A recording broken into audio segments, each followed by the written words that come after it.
Hey guys, my name is Simpzy. How are you all doing? Welcome to the final episode of my Age of Vikings campaign on Total War Attila. We're using the Age of Charlemagne DLC. We are playing as Danelaw. Now this is the last episode here today. We're going to be finishing it off with a bang. We're going to be taking Rome itself, striking the heart of Christianity, destroying the Papal States, and beheading the Pope himself. So this is how we're going to finish the campaign. It was actually suggested by one of my subscribers. It was a good idea. Scanza6699 actually said, finish off the campaign by taking the Papal States. And I thought it was a good idea. Strike at the heart of Christianity. And I'm sure Ragnar Lothbrok will be proud. So, we currently have Björn. Björn Ironside is actually still surprisingly alive in the campaign. 73 years of age. He's with his son. Björn is the king at the moment. Helga, his son, is with the Second Army. So we're going to be playing the battle in today's episode. We have the Royal Viking Fleet with Björn here. Oh yeah, Björn's actually his... oh wow, it's his great-grandson, his first grandson.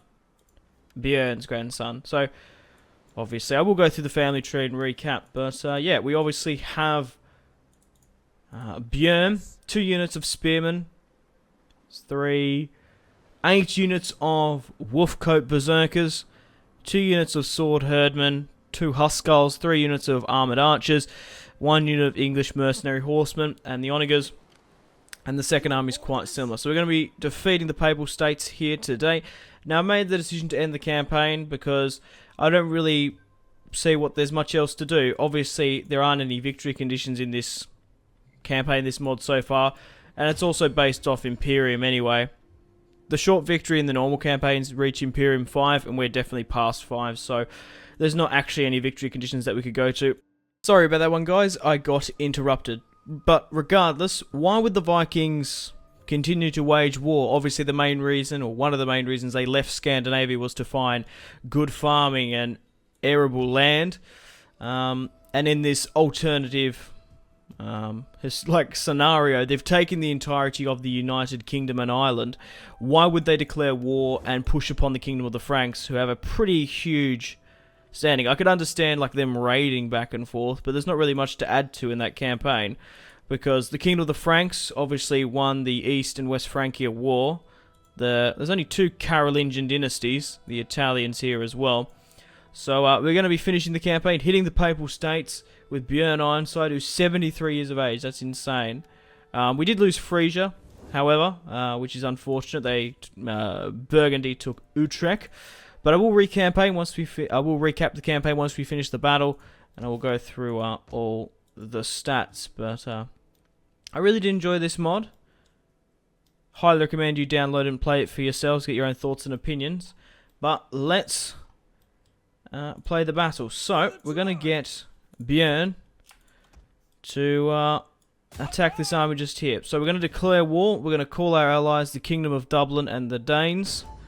They've joined us, and it looks like we're going to win this quite comfortably. So Leo has taken the command. So the Pope's army has about 6 units of levy spearmen, 4 swordsmen, some mercenary Italian clubmen, but nothing to match up against Björn Ironside's battle-hardened Berserker Wolfcoats. Let's fight this one on the field here today.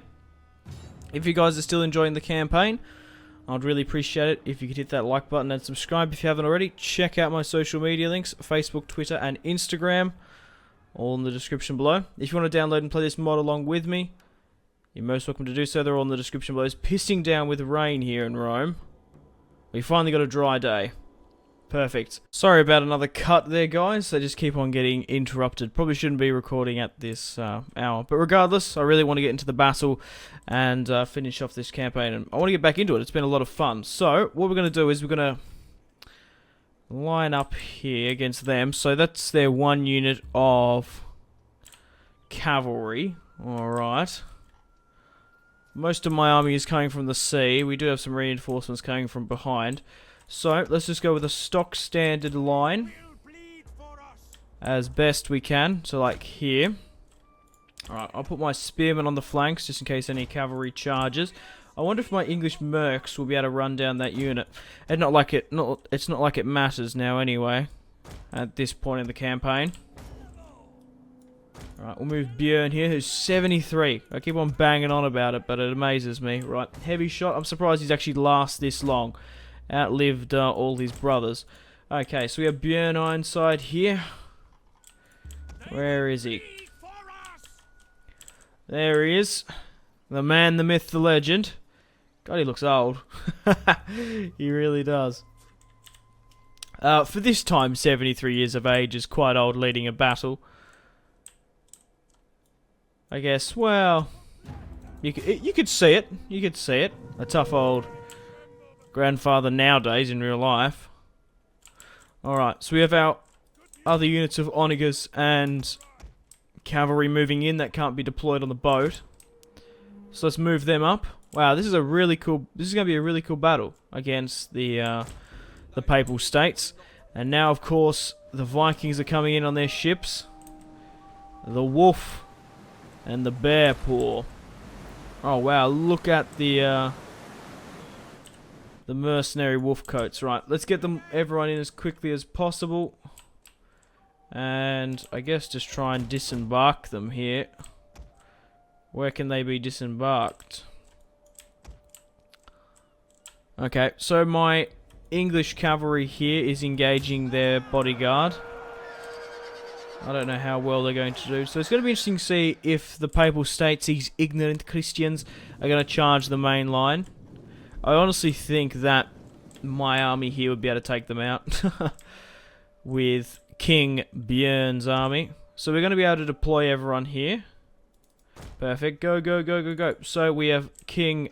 sorry, not King. Prince Helga.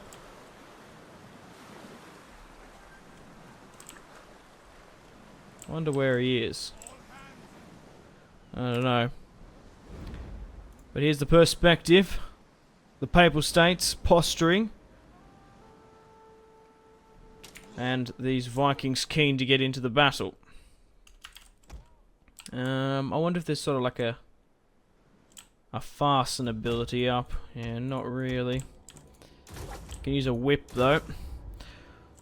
So it looks like my English cavalry is still engaging. 70, no, okay, alright. 43 to their 43. They're actually not holding up too bad if we can kill their general.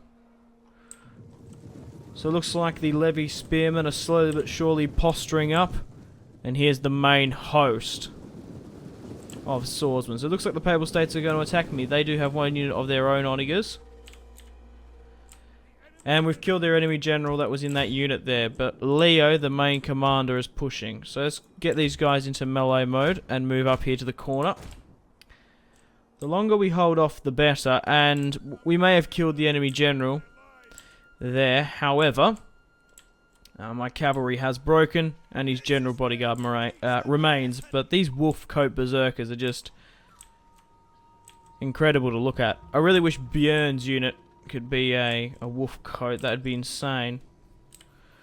But the men are nearly coming off here.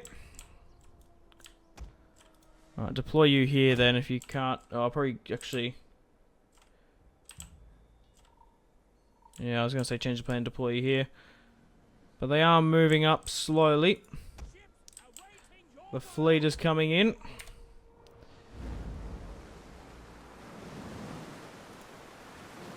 Wow, getting some really nice cinematic shots here. Looks great.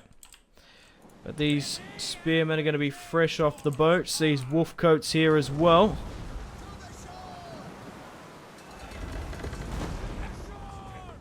Wow, this is awesome. This is what I imagined the Battle of Rome would be. Vikings charging up the beach and glitching a little bit, but they are eager to go. These wolf coats.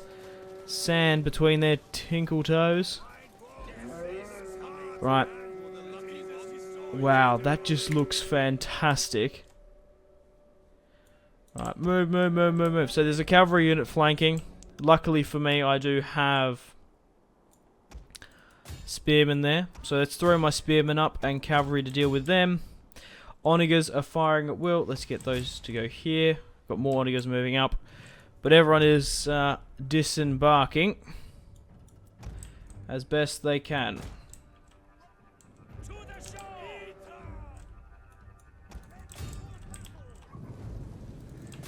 Alrighty.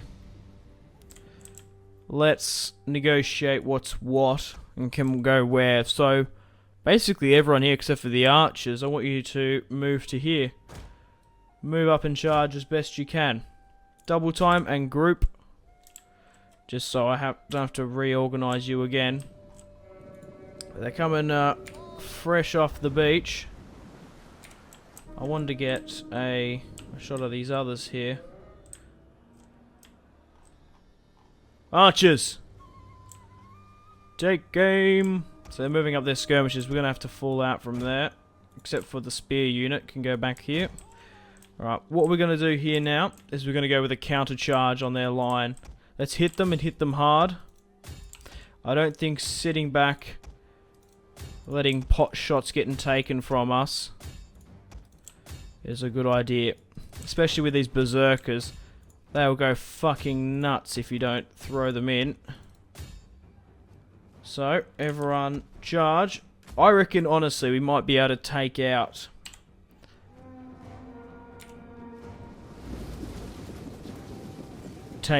this army with just these guys. But here we go. The front line is engaging. And so are the wolfcoats. More reinforcements are coming up from the sea. And this is by far my favourite battle of the campaign thus far. And it looks like we're already sort of breaking them. I'm going to get my archers to swing around and use a normal shot. And we've broken that front line. Are you for real? Mind you, we are versing untrained, unexperienced papal statesmen, and they've come up. We can't even control the berserkers. They're going nuts. They're versing battle-hardened Vikings, and we're raining fire and death upon their general. That's some nice shots off there. I'm going to get my onagers to halt. Reinforcements are coming in as well, fresh off the boats. But it looks like at this point the battle has been won. Cavalry, I want you to go charge them. How many more cavalry units do we have? Not many. Get my archers to hit their archers then. But let's try to continue and run down as many of them as possible. But what a battle. To say the least. Holy fucking shit. These wolfcoats are mad. A couple units coming back into the field. Helga, son of Björn, is coming. And praise the gods. Sending our men to Valhalla. But I'm sure Ragnar Lothbrok would be proud. Sacking Rome itself, the Vatican, killing the Pope. Striking the heart of Christianity. And we've absolutely smashed them with this amphibious attack. Going to get my cavalry to continue to run down as many of them as possible. The more we can kill, the less we have to face in the siege of Rome.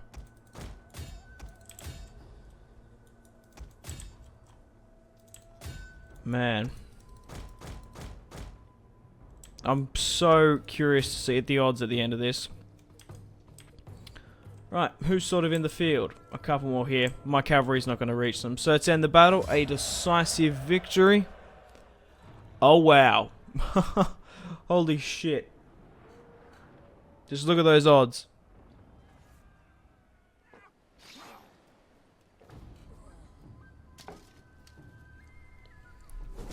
Just had to have a quick sip of water. So we deployed 6,296. We lost 353.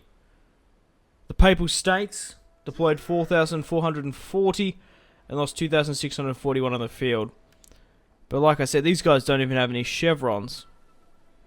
compared to the... I think some of the wolf coats even have golden chevrons. Holy shit.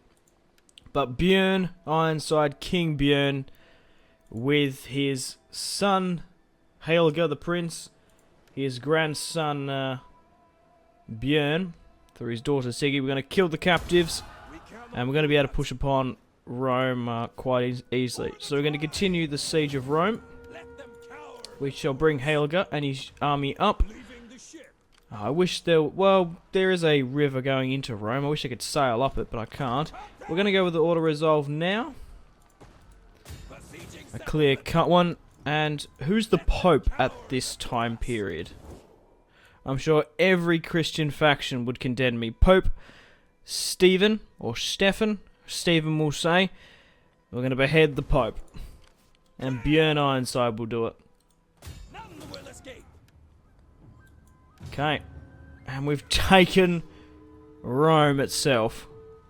Wow. In true Viking style. What a way to end the campaign. Loot and occupy.